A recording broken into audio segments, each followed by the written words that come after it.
రోజు నుంచి ఏంటంటే ఆంధ్రప్రదేశ్లో అందరు ఇంటికి వెళ్ళి ఒక దెయ్యం స్టిక్కర్ అంటించి అయితే వస్తాడు. ఆల్ ది బెస్ట్ అండి. రైట్ అండి.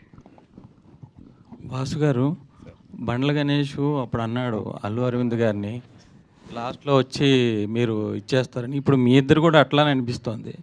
అందరూ వాళ్ళు కష్టపడుతున్నారు, చివరిలో మీరు వచ్చి. అది గణేష్ గారు అన్నారు కానీ మేము ఎవరు యాక్సెప్ట్ చేయలేదండి. కానీ మీ ఇద్దరు కూడా ఇప్పుడు లిటిల్ ఆర్ట్స్ వేరే వాళ్ళు తీసి కష్టపడ్డారు. రాజుబాయ్ రామదాస్, అదే రాజు వెడ్స్ రాంబాయ్ కూడా వాళ్ళు కష్టపడ్డారు, తీశారు. చివరిలో మీరు వచ్చి దాన్ని బాగా డబ్బులు చేసుకున్నారు. అంటే ఏం కాలర్ కూడా నలగకుండా. అవునండి. అంటే మీ ఇద్దరు కూడా అదే, అంటే బండ్ల గణేష్ అక్కడ అన్నాడు అరవింద్ గారిని, మీ ఇద్దరు కూడా అదే పని చేస్తున్నారేమో అని.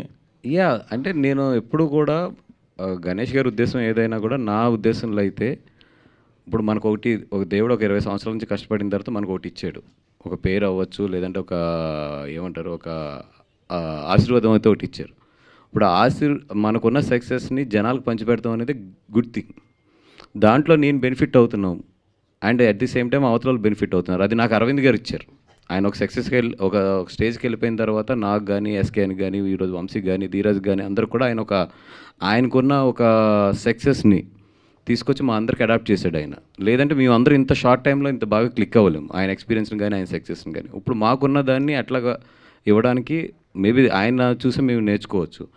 అది I always feel like that is a great thing. It's not like ఏదో అప్పుడు వచ్చి వెళ్ళారు అనేది కాకుండా మన స్టేజ్ని పంచిపెడతాం అనేది that is very great thing అని నేను ఆల్వేస్ ఫీల్ అవుతా. దాంట్లో మనకు కమర్షియల్గా బెనిఫిట్ అవుతున్నాడు, వీఆర్ గుడ్. అసలు బేసిక్గా మీరు అడిగిన క్వశ్చన్లో సినిమా అనేది వ్యాపారం, ప్రొడక్షను వ్యాపారమే, డిస్ట్రిబ్యూషను వ్యాపారమే, ఎగ్జిబిషను వ్యాపారమే. ఇక్కడ ఎవడో ప్రజాసేవ చేయడానికి రాలా. నంబర్ 1, ఓకేనా?